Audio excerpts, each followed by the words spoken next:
Rick Grenell is Senior Advisor with the ACLJ, former Acting Director of National Intelligence. And this weekend over July 4th, Rick also noted what the New York Times tweeted out, and of course the editorial they put out about the divisiveness of the American flag and how a farmer, at a farmer's market was upset because he had an American flag out and people thought he was a nut.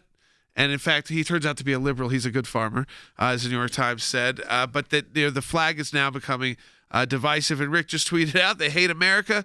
Stop paying these condescending elites money. And Rick, thanks for joining us today. I think that we've been talking about this on the show, and this is something that we all picked up on this weekend. It was NPR, the Washington Post, the New York Times, mainstream media, then members of Congress used that to also bash America, to bash our founding documents, the Declaration of Independence, and the July 4th holiday, and told people not to celebrate it, that it's bad, that it's wrong. The list goes on and on.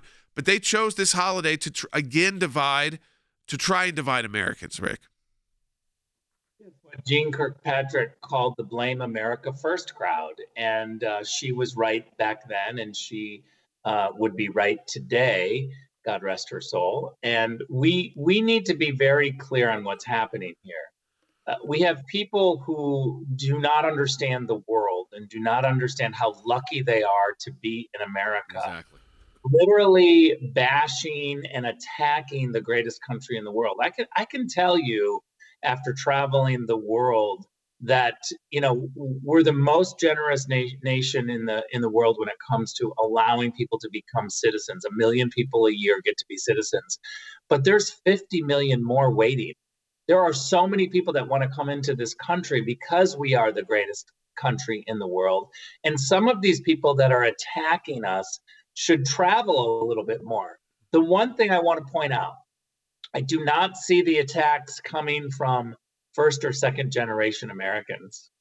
And you have to ask yourself, why is that? Why is it that people who come here and have experienced fascism from somewhere else and then land in America, right, and they're so grateful to be here and they know this is the greatest country, why are they not the ones who are attacking the flag or attacking America? It's because they know the truth. They know what it's like in other places. Well, as a second generation American myself, I can relate to that because my grandparents fled the Soviet Union, right? Well, actually, it was before the Soviet Union. It was during the Russian Revolution because of persecution against Jews. And where did they come to? The United States of America, passing the Statue of Liberty. Now, we're not saying, and we've never said, that the Constitution's perfect and the Declaration of Independence is perfect for them here either. It wasn't, but I will tell you this. This is the country they wanted to go to. And, Rick, I just said this.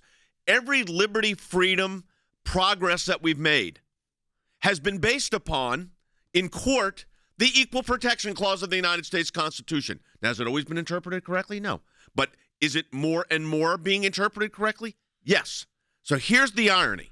The very freedoms and liberties that allow these individuals to post this, to pronounce this, are the very liberties enshrined in the Constitution, in the Bill of Rights, that are recognized in the Declaration of Independence, that we get our liberties and freedoms from God. That's where it comes from. The government's job is then to protect those liberties. So the irony to me, Rick, of all of this, and I think the first generation, second generation is absolutely correct, and the millions of people trying to get into the United States now, is the fact that people lose sight of the greatness of this country.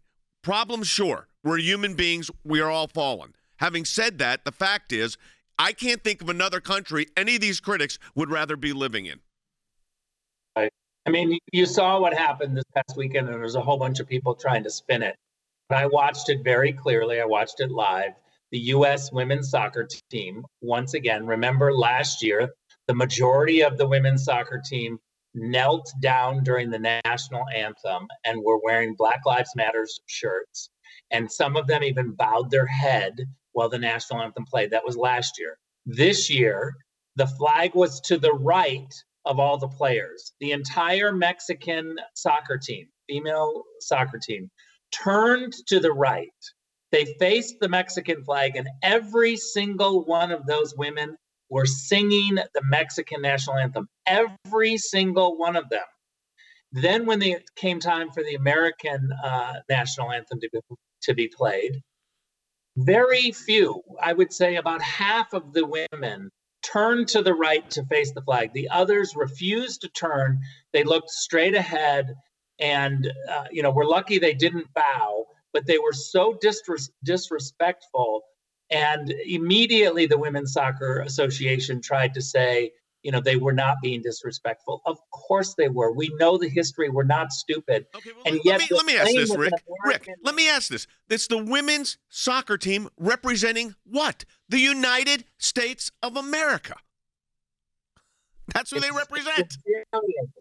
It's infuriating. I would like to do a GoFundMe page for some of these women to go visit Gaza for 2 or 3 weeks. Yeah, right. Let me be very clear and blunt. Many of those girls are lesbians. They wouldn't last a second in the 69 countries that criminalize homosexuality. They are babies. They are ingrateful. And I think it's time that we stand up and make sure that they don't give voice to America, because they don't represent the real America that we all know is the greatest country in the world. Because in Gaza, they threw people, Christians, gays and lesbians, off of the rooftops. Okay, if we're being right, and let's not just take Gaza. I could give you 100 other examples.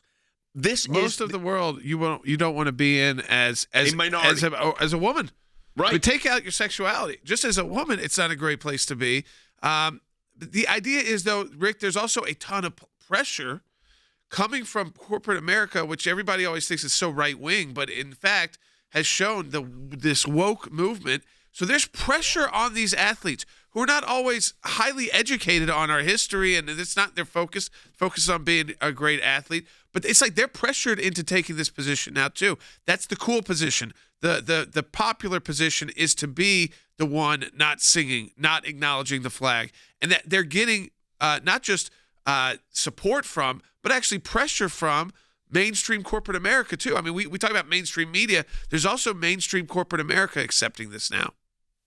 Jordan, you are so right. You hit it right on the head here. And that this just compels me to say that more people who agree that you can't disrespect the flag when you're wearing an American jersey, a jersey representing the United States of America, we have to speak up. We have to make it more popular to be proudly American, and stop this idea that it's really cool to be woke and to hate your country. Yeah, I think you're absolutely right. Rick, is always great insight, because this is not just a talking point. It's not just something you want to forget. It happened on July 4th. This is what we're talking about with the schools. The schools come back.